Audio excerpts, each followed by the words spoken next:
Hello, that's what NBA YoungBoy right now, right? I'm looking at a little thing, whatever. Suck on that balcony on that chair for $100. I told her I got 100 for you. That's all I got. Yeah, he got a deal. yeah, he got a deal. Rapper right now is NBA YoungBoy. They own all his music. Atlantic. If I'm lying offline, and he's right here to tell me to tell you, he love you. He say he really underscore with you. But yeah, most underscore be scared to come up to us. For what? Yeah, I just walked up to him by myself.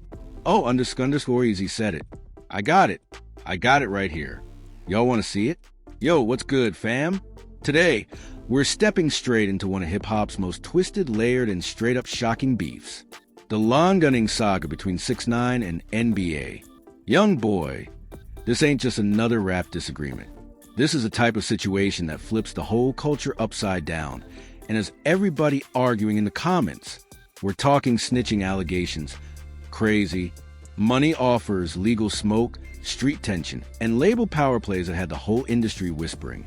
These two didn't just beef. Their relationship went from genuine respect to full-blown hostility.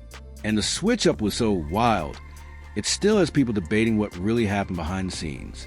So, strap in tight, fam, because the story goes deep and every chapter gets messier than the last.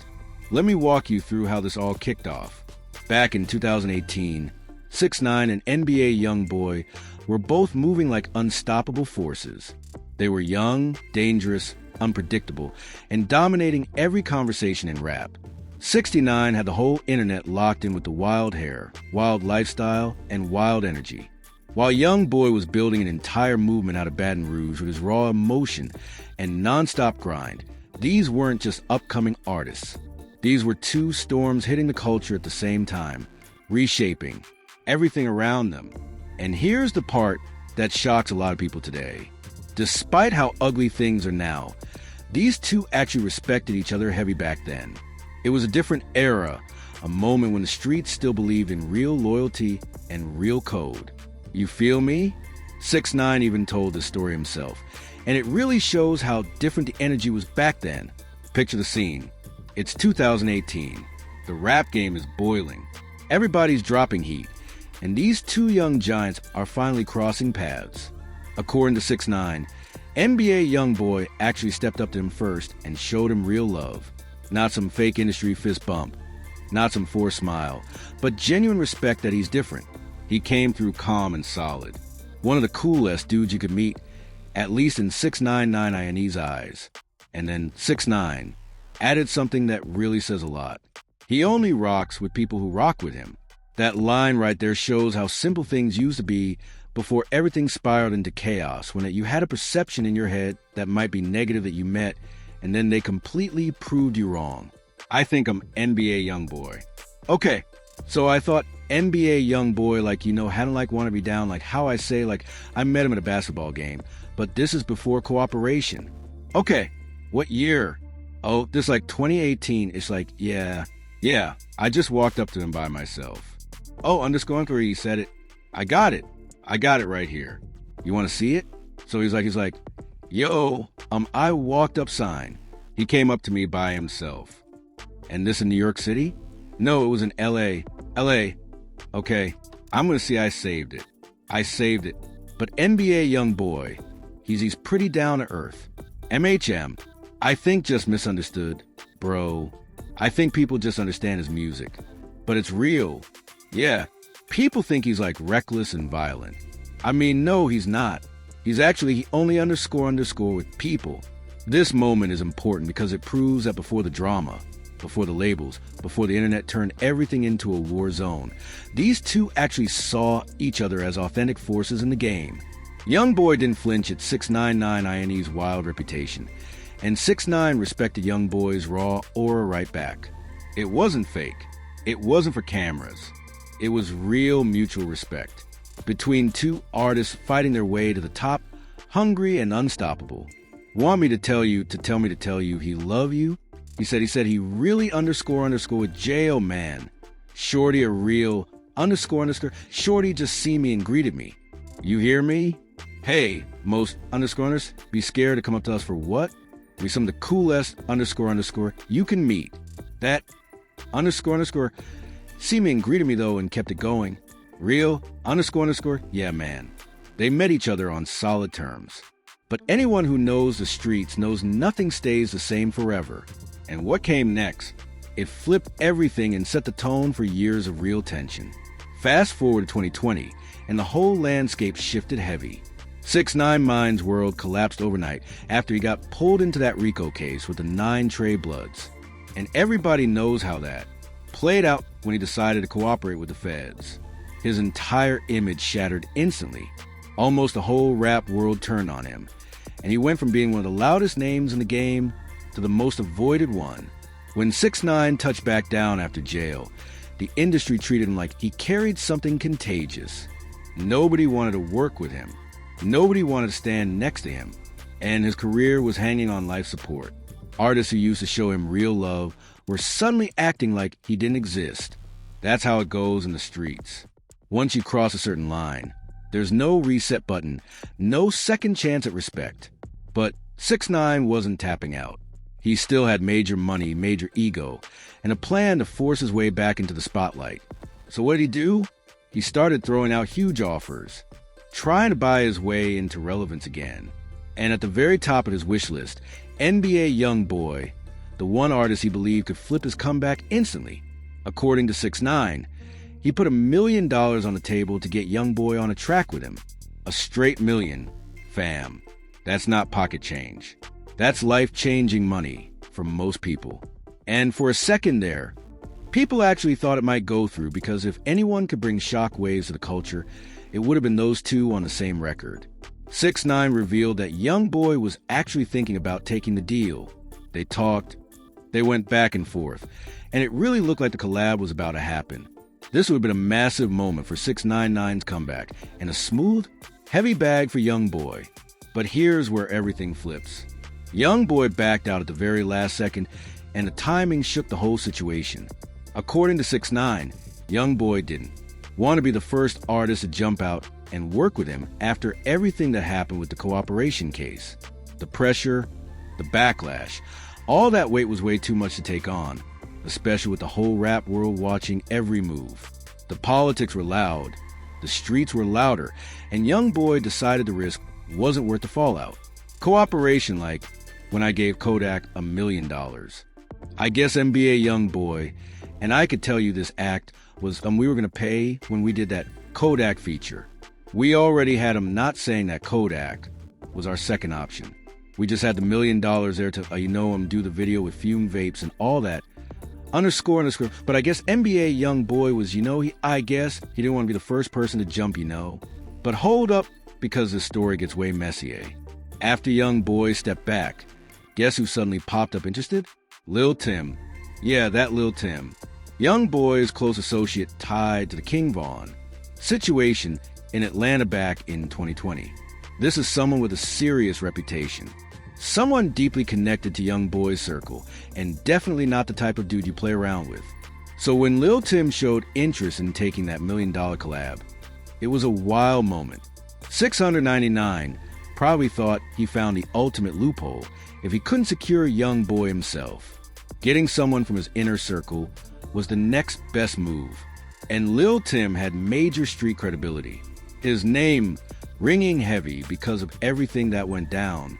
So a collab with him would have still tied 6ix9ine to YoungBoy's world in a big way. But just like YoungBoy, Lil Tim backed out too. The street politics were too loud, the backlash too unpredictable, and the risk of aligning with 6ix9ine was way heavier than any bag. Even $1 million. The whole situation showed just how deep the politics ran. Fam, working with 6ix9ine after that cooperation situation was basically career suicide for anybody trying to hold on to their street image. Even a whole $1 million couldn't make up for the type of heat and backlash someone would face for standing next to him. So, of course, everybody backed away, and that left 6ix9ine frustrated, heated, and probably feeling real betrayed. He had the bag ready. He had the hunger to make music again. But nobody was willing to risk their name by showing up on a track with him. That type of rejection hits different, and it can turn respect into resentment quick. Real quick. Fast forward to recently, and 6ix9ine finally snapped. During an appearance on Adin Ross stream, he completely ditched the filter and decided to air out what he claimed was the truth about NBA YoungBoy's label situation. And this is where the story turned super spicy, because 6ix9ine didn't throw light jabs. He went straight for the throat. He claimed YoungBoy was getting played heavy by Atlantic Records, that the label owned everything, and that even though YoungBoy was one of the biggest rappers alive, he wasn't calling the shots behind the scenes. According to 6ix9ine, YoungBoy was basically operating like a puppet under a major machine. Here's exactly what 6ix9ine said. The hottest rapper right now is NBA YoungBoy. They own all his music. Atlantic. If I'm lying, I'm flying right here. That line was a direct hit at YoungBoy's credibility and business skills. Because in hip-hop, owning your masters and controlling your music is the ultimate power move. It decides whether you're a boss or just another artist locked into a deal. Right now, it's NBA YoungBoy. They own all his music. Atlantic. If I'm lying, I'm fine. And he's right here. Cat. So for 6ix9ine to claim publicly that YoungBoy didn't own his work, that was basically calling him a fraud in front of millions. But 6ix9ine wasn't done. Not even close. He started breaking down how the label system works, how artists get trapped inside long-term contracts, how the advances dry up, and how some artists end up forced to sell their catalogs just to get quick cash. He painted the picture like YoungBoy wasn't winning the way people thought. Like the empire the world sees wasn't really controlled by him at all. It was a wild moment, messy, bold, and disrespectful. And it added a whole new layer to the tension already brewing between the two.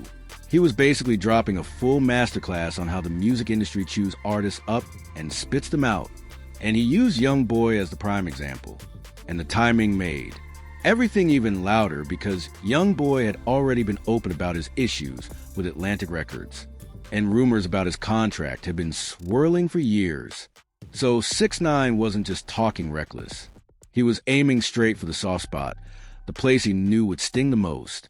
And if you know anything about NBA YoungBoy, you know he does not let disrespect slide. So when 6ix9ine tried to play him by talking about music ownership, YoungBoy wasn't about to let that go unanswered. He clapped back the only way he truly communicates with the world, through his music. YoungBoy dropped a track where he addressed 6ix9ine's claims heating with the line that had the whole internet buzzing. He said, slurred redacted for safety, but preserved the structure as required. This was YoungBoy basically saying 6ix9ine had zero clue what he was talking about. He made it crystal clear. He owns his music. He gets his full percentages. And none of 6ix9ine's claims were rooted in truth. It wasn't just a correction. It was a statement about respect, credibility, and standing on his business. YoungBoy built his empire brick by brick, so he wasn't about to let anybody, especially 6ix9ine, try to tear it down with lies. And according to industry insiders, YoungBoy even tapped in with people in the media to make sure the real story got out. He wanted everyone to understand that whatever issues he had back in the day with Atlantic, those aren't the deals he's in now. His current situation gives him ownership, leverage, and control, exactly what 6ix9ine tried to say he didn't have. This whole situation is way bigger than music ownership or a collab that never happened. This beef is really about two completely different mindsets on how to survive in the rap game. 6ix9ine represents a chaotic path, doing whatever it takes to stay in the spotlight, even if that means working with law enforcement and using controversy as a marketing strategy. Everything he's done since getting out has been built on shock value, loud moments, and keeping his name buzzing no matter what. YoungBoy, though, he stands on the old school street code. Keep it solid, don't mix with police, and let the music tell your story. Even with all the legal trouble he's faced, he never crossed the same line 6ix9ine crossed. And that's why their tension hits so deep. It's not just two artists arguing. It's two worlds colliding. Two philosophies going head-to-head about what it means to be real in today's rap landscape. The $1 million offer exposed the difference even more. For 6ix9ine, it showed how far he was willing to go to buy back relevance and approval. He was trying to fast-track a comeback with cash because he didn't have credibility anymore. For a YoungBoy, it proved that no amount of money was worth risking his name or principles. $1 million couldn't make him compromise how he moves. That says everything. And now we get to the elephant in the room. The label situation 6ix9ine tried to expose. Yeah, his delivery was messy, dramatic, and clearly fueled by personal beef. But some of the points he made about the industry weren't completely off. The truth is, most artists early in their careers do sign contracts that heavily favor the labels. That's been happening for decades. Major labels, including Atlantic, are known for deals where they control the music, the masters, and the money. But here's where 6ix9ine twisted things. YoungBoy's situation is way more layered than he tried to make it sound. YoungBoy has been in the game long enough to renegotiate deals, shift control, and secure ownership that new artists don't usually get. He's been public about fighting for better terms. And insiders say his newer deals look nothing like the contract he signed when he first came into the industry. So yeah, the industry is shady, the business is rough, and labels do hold power, but acting like YoungBoy is some puppet with no control. That was 6ix9ine exaggerating for drama. Tried to take a shot that would hurt the most. While YoungBoy might have had some rough contracts early on, his newer deals hit way different. As his fame rose and his influence got louder, so did his power at the negotiating table. And the real secret behind his position, his insane work ethic. This man drops music like nobody else. Hundreds of songs, non-stop projects, and a fan base that rides for him through every storm. That kind of consistency gives him leverage most artists wish they had. When you're dropping as much heat as YoungBoy, and it's all charting, labels can't treat you like a pawn. They gotta treat you like the engine bringing in the cash. You become someone they need to keep happy, not someone they can control. So, there it is, fam, the full breakdown of this wild saga between 6ix9ine and NBA YoungBoy. From showing mutual love in 2018 to $1 million offers getting rejected to public shots being fired in 2024, this story is everything. Street politics, industry games, accusations, reputation battles, and two of the most controversial figures in rap clashing in a way only they can. And what makes it even crazier is that it taps into something bigger than just beef. It raises questions about authenticity, loyalty, business, and what being a real rapper even means in today's game. Will these two ever settle things? Honestly, probably not. Their whole approach to life, music, and the streets is built on opposite foundations. So, seeing eye to eye just doesn't seem realistic. But that's exactly what makes this story so addictive for fans. Every new chapter reveals something unexpected. Now listen, fam. Before you bounce, we need you locked in with the movement.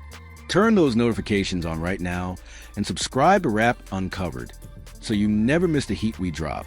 The streets never sleep, and neither do we. And trust me, we're just getting warmed up. We got way more stories to expose, way more drama to break down.